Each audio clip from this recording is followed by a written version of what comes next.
There's a very internal tension, a standoff, when the enemy is preparing some kind of shelling and actively communicating with their agents. And now there's a hint in the air that they're preparing something.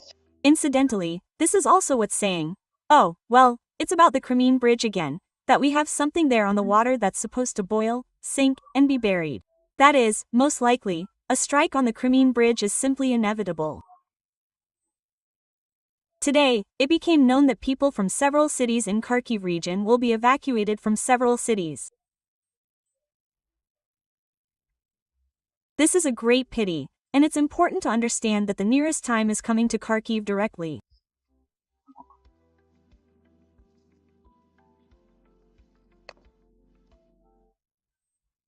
Now, of course, we've entered a very heated phase of the war. And you can all see what's in the air. We're all hoping that the predictions will come true, and that this fall we'll achieve completion. Completion. And even if something is postponed until next year, some document signings, it still doesn't happen quickly, all these approvals. Well, at the very least, the final point in this conflict could be reached even before November. That means we have 2 decisive months left, October and November, when the war will truly end. Everything will contribute to that, or I don't even know how things will go, we'll see. But I always hope for the best. I always look forward with a positive outlook. We've accomplished a great deal. Each of us has done serious work, and the country as a whole has done a tremendous job.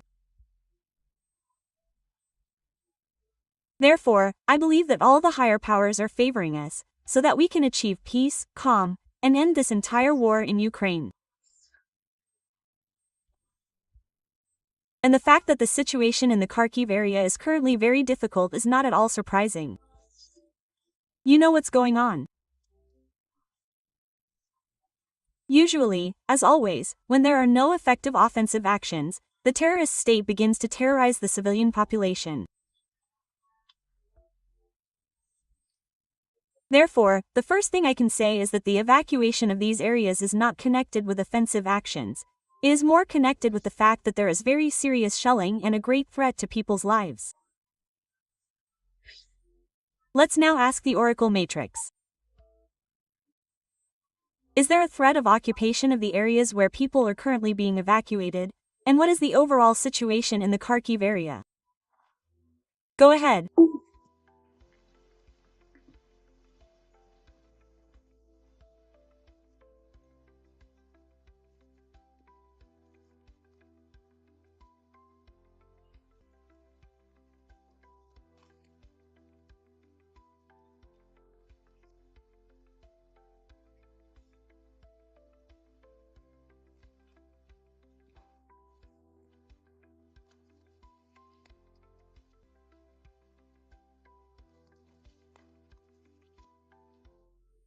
So, look, I pulled out 3 cards. My first question to the Oracle was the following. Is there a threat to the city of Kharkiv? For the city itself, the card drawn is a reversed Rasana. Rasana means that we are everything that enters our mouth, right? That is, everything that we try to digest, experience, swallow. And the first thing is that this phoneme signifies a series of completely indigestible events. So, the situation is already very difficult, not to mention getting used to it, accepting it, or even just really coping with what's happening. So, it's safe to say that the shelling in Kharkiv will worsen. Secondly, the word food itself means eating, food, and water.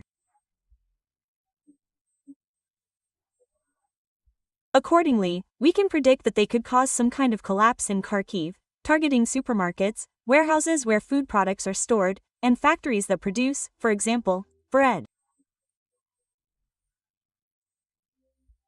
We can also say that everything related to food, production and, so to speak, sales, storage, warehouses.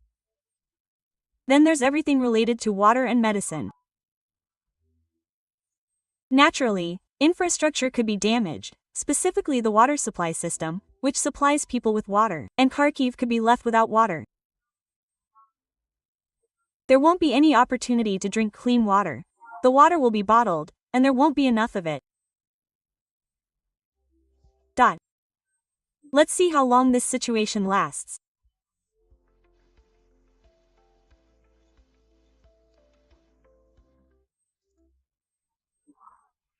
Well, not really long, that is, let's say, 2 weeks maximum. Well, it's possible. If, in an optimistic scenario, it's 2 weeks, in a pessimistic scenario, it's 2 months, but I don't think the city of Kharkiv will be left without water and food for 2 months, and without any way to restore it all. Therefore, I think the maximum period is 2 weeks. And the active influx of funds will be precisely that. And, my dears, the influx of funds not only to support the population, but also an influx of funds to turn the tide at the front. A huge amount of, I can say, military equipment will be moved to the Kharkiv sector, or, let's say, missiles will be deployed in that direction. Perhaps they won't move, but they will defend that direction. But overall, I can say that, yes, October and November will not be easy months, especially October. But nevertheless, you know how sometimes negative events accelerate the arrival of positive ones. So, another round of terror and nightmare could turn into a disaster, and the need for a swift end and the creation of conditions to prevent Russia from inflicting such attacks and tormenting civilians is essential. Now let's look at the situation at the front, and whether there's a threat of a breakthrough or occupation. And here comes the very good phoneme, Jala. Jala. This suggests that our military will either successfully force a river or cross a river, and there will be a successful offensive. What river is there in the Kharkiv direction? Please tell me. Maybe someone will write in the comments. So, this also suggests that there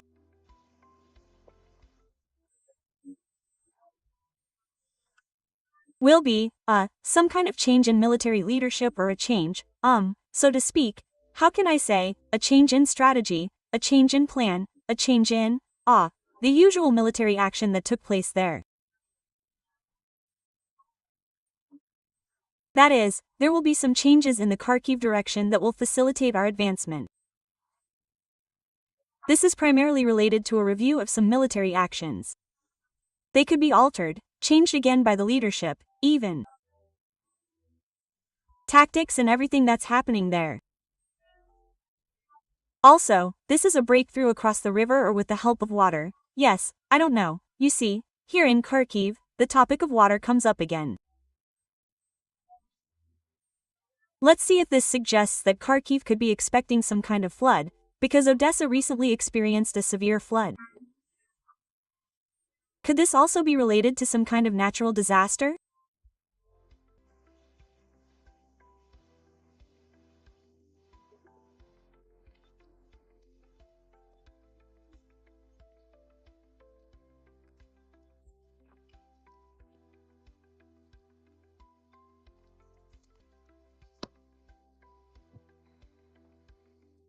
So, well, to the question about natural disasters, there's even a very interesting phrase missing here.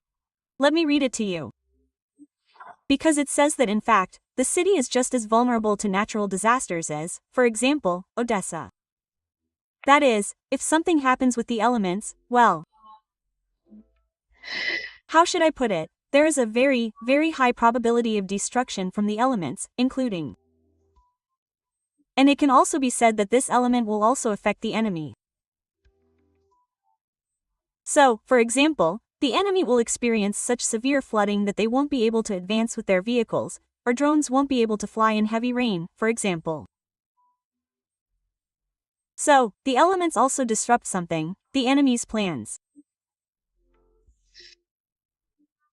Okay, now let's look at how Kharkiv can withstand natural disasters. Here, the phoneme, twack, is inverted. This always indicates that a person receives some kind of blows, bruises, punches, and bumps. It indicates that they can't cope with the pressure coming at them. This suggests that the elements, nature, can also harm people. So, let me read it to you specifically so we understand. Yeah. Here's an inverted twack.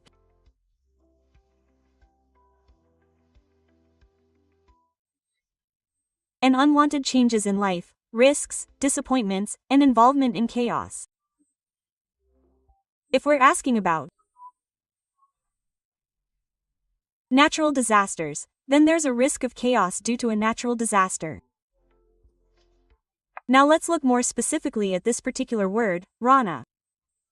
What else could it mean? It signifies a loss of control over important decisions. So, this situation, because of the shelling, and some natural disaster could also be added to it, and in Kharkiv there will also be problems with water and food. And that's very, very obvious. But it also says that a large number of agents are working in this entire situation, adjusting these strikes, who continue to work for the enemy. Therefore, there is also a very internal, tension, a confrontation, when the enemy is preparing something, preparing some kind of shelling and actively communicating with its agents. And there is already a feeling in the air that they are preparing something. Well, what can I tell you? Could it be that they are occupying something? Here Phanema doesn't show occupation, here Phanema shows specific destruction, very strong shelling that simply destroys a building, as they say, completely. So there's no need to fear an offensive and occupation. There will be many factors preventing them from doing so, including natural ones. But the possibility that they will shell Kharkiv heavily until the end of October, and the situation will be absolutely unbearable, plus, perhaps, natural factors will worsen all of this, is very likely.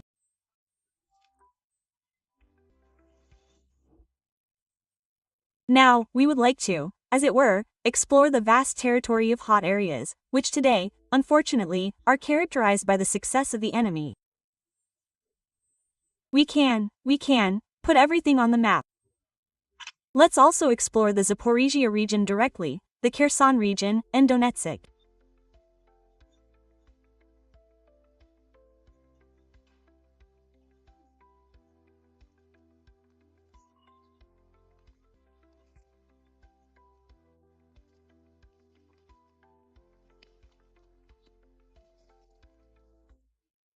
And let's continue to do so. I didn't say anything about them. Well, it will be difficult everywhere. Until the end of October, things will be difficult on all these front lines. But look at what's happening on the enemy's side. There will be a freeze in activity on the Zaporizhia front. Activity will drop sharply. That is, there's a halt. A cessation. By the way, let's go over it again. I don't like this map because it can very often indicate contamination, say, radiation.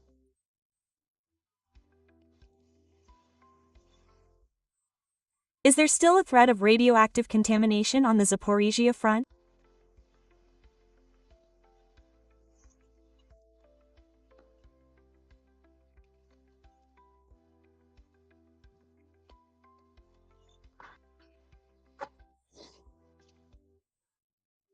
Well, firstly, military activity will be significantly reduced. And secondly, there will be intense aerial shelling, just like they're shelling with Kazakh missiles, other missiles, and drones. There will also be shelling of the Zaporizhia nuclear power plant. Again, there are very serious problems with cooling and water reservoirs. Everything related to the reactor, connected with water. That is, some kind of reservoir. And I can say that they will have a situation where they simply want to retaliate. That is, their actions on the Zaporizhzhia front in terms of shelling will not have an impact. They won't have any logical explanation or help them do anything militarily there. It looks very much like a specific desire to harm, to take revenge.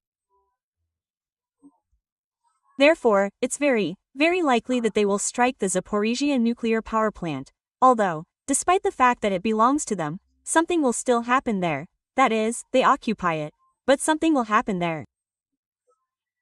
Or they will be preparing some kind of terrorist attack at the plant itself in case of their retreat, that's 100%. Yeah. That is, while retreating, and they will have to retreat from there, because the scenarios repeatedly said that all of this will be liberated, but while retreating, they will be preparing some kind of terrorist attack. And in general, as far as military action is concerned, things will calm down there. But as for the shelling and tensions around the nuclear power plant, this will actually increase significantly. Thank you for this. Now I'd like to talk. We know that Zelensky is heading to the US to meet with Trump. And as a rule, as if only he could leave the territory of Ukraine, as if he could strike in a massacre. Is Russia planning to strike now in the president's absence?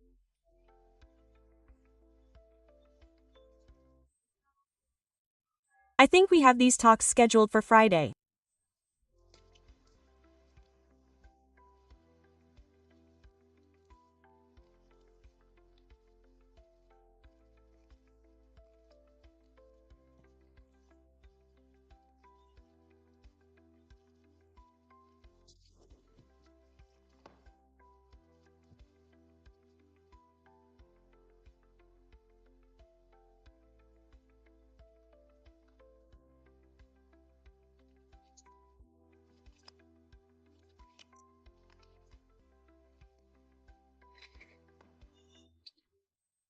It's amazing. The talks will be spectacular. Spectacular. Ukraine is simply gaining incredible potential and an advantage. In fact, this tips the scales so far that there will be many surprises. There will be many things that will surprise us. Good things for Ukraine, well, good things for strengthening Ukraine. And Ukraine's actions will be such that, many, as they say, will be jaw-dropping. That is, what's being prepared, what Trump is preparing, what Volodymyr Zelensky is preparing, it will exceed everyone's expectations. And, well, some will be in for a very strong shock, yes, because let's see how much Russia will suffer. What will happen to Russia?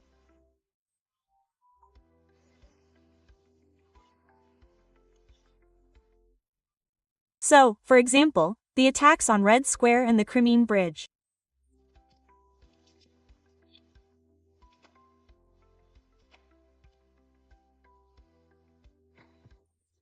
What can I tell you?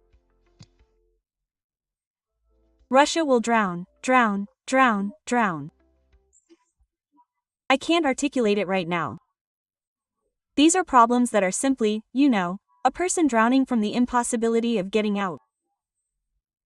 It's like a funnel sucks them in. Like a funnel sucks them in.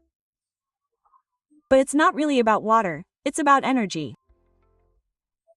That is, you are sucked in by this energy, and you can't move anywhere because of the force of this energy. You just fall through and choke, and it collapses on you. By the way, this is what's saying, oh, well, it's all about the Crimean Bridge again. What's supposed to boil, sink, and be buried there in the water? Quote. So, most likely, a strike on the Crimean Bridge is simply inevitable.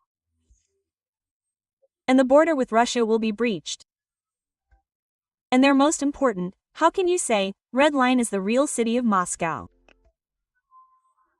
So, they'll strike, well, probably, maybe it will be Red Square, but they'll strike Moscow so hard that everyone will understand that, well, nothing can save anyone.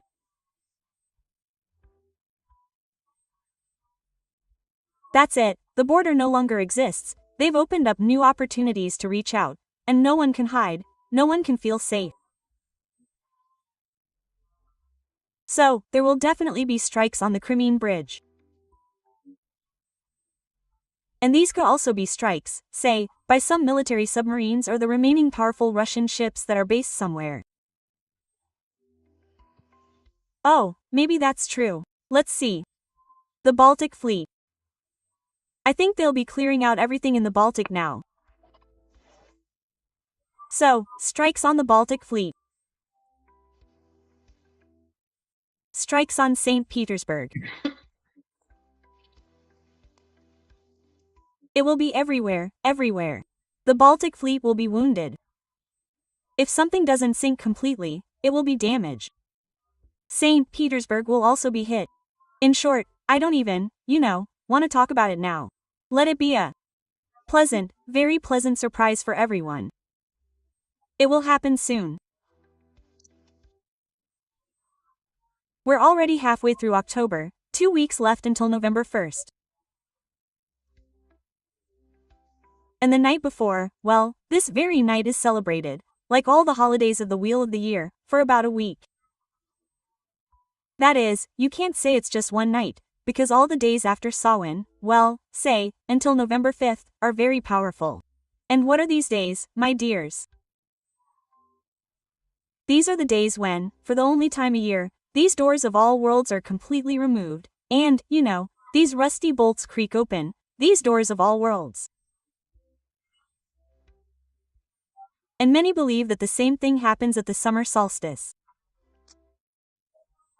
I would say that not all worlds open at the summer solstice, because it is the divine world, the world of nature, that opens. But what opens once a year on Samhain never opens. It's the entire portal.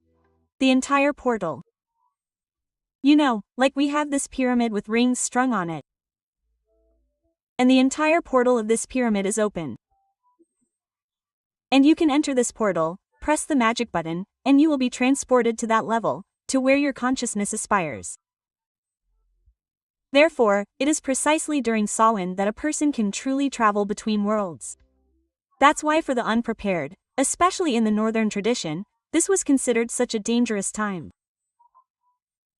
There, it was forbidden to go outside at night, lest you encounter the wild rut, the hunt of the spirits, when the army of spirits rushes on their horses, rushes in their chariots. And this rut, which is described in the northern tradition, is the retinue of Shiva. Shiva is surrounded by spirits. Various spirits that inhabit all levels of our world, only in subtler forms. These are spirits that live in secluded places, like attics, cemeteries, and crematoriums. These are spirits of nature, mermaids, and forest spirits of the underworld. So, Shiva is, let's say, the patron of all kinds of energies, from the most subtle, divine, and beautiful to these very basest manifestations. And imagine them meeting. A feast. This is when the spirits of the lower world can visit the deities and sit down with them at the table, drink, and eat. Imagine, a vortex, a unification of everything in the world.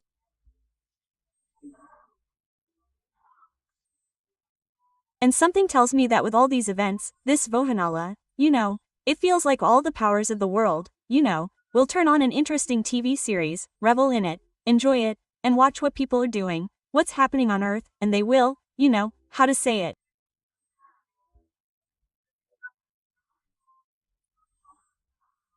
Experience it all in their own way and, first of all, of course, have fun. Oh, yes, it will be a serious time, a serious retubulation. It has already begun. Everything has already prepared us for it. And, of course, what's really important here? It's important not to be afraid of anything.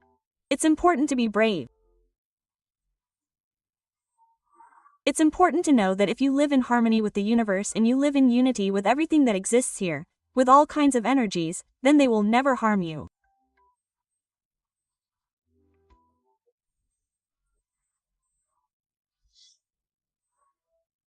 And Ukraine, it has already penetrated so deeply with this mysticism, this unity with nature, with healing, witchcraft, in the good sense of the word, nature, then I think that we must pass through this portal in the right way, so that we can have fun at this holiday from the heart together with all the universal forces.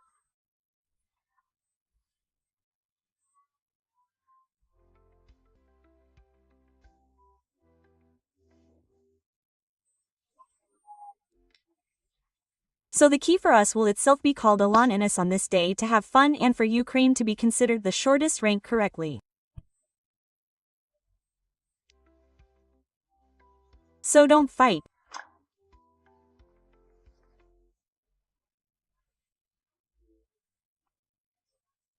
For this recommendation and, in principle, understand from you here they described how they will be seen. I understand that what you were talking about is evidence of the fact that you are nearing the end of the war.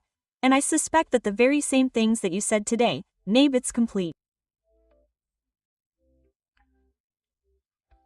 We'll be waiting with impatience. Samhain is coming soon. We're already halfway through October, with 2 weeks left until November 1st. And the night before, well, Samhain itself is celebrated, like all the holidays of the Wheel of the Year, for about a week. I mean, you can't say it's just one night, because all the days after Samhain, say, until November 5th, are very powerful. And what are these days, my dears? These are the days when, once a year, the doors of all worlds are completely removed, and, you know, those rusty bolts creak open, these doors to all worlds. And many believe the same thing happens on the summer solstice. I would say that on the summer solstice, not all worlds open, because the divine world, the world of nature, opens. But what opens once a year on Samhain never opens. It's the entire portal. The entire portal. You know, like we have this pyramid with rings strung on it. And here's the entire portal of this pyramid, it's open. You can enter this portal, press the magic button, and you'll be transported to that level, to where your consciousness aspires. Therefore, it is precisely during Samhain that a person can truly travel between worlds.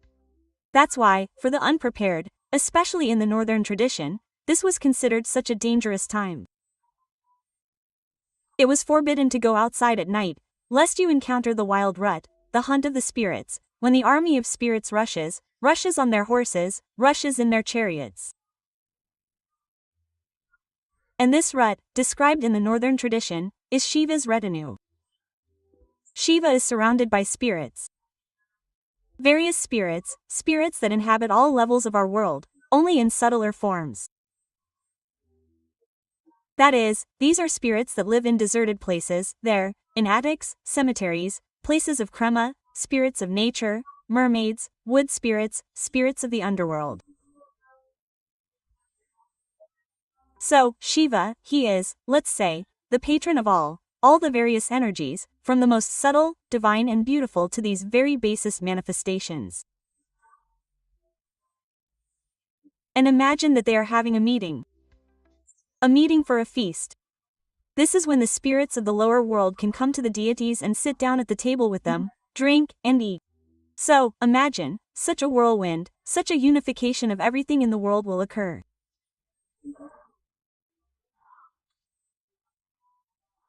And something tells me that all these events, this Vohanala, you know, it seems like all the forces of the world, you know, will turn on an interesting TV series, will revel in it, enjoy and watch what people are doing, what's happening on Earth, and will, you know, how to say it, in their own way, experience it all and, first of all, of course, have fun.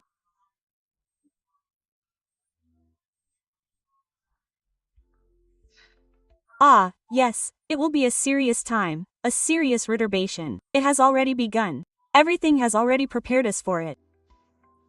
And, of course, what's so important here? It's important not to be afraid of anything. It's important to be courageous. It's important to know that if you live in harmony with the universe and live in unity with everything that exists here, with all kinds of energies, then they will never harm you.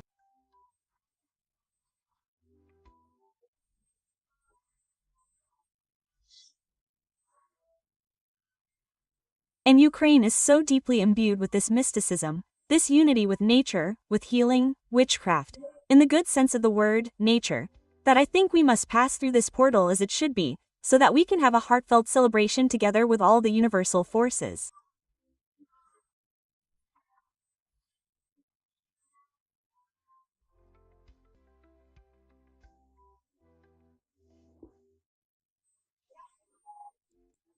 That's the key for us. She will be called in as well, on this day. Have fun, and this is for Ukraine to be recognized in the shortest rank correctly. So don't fight.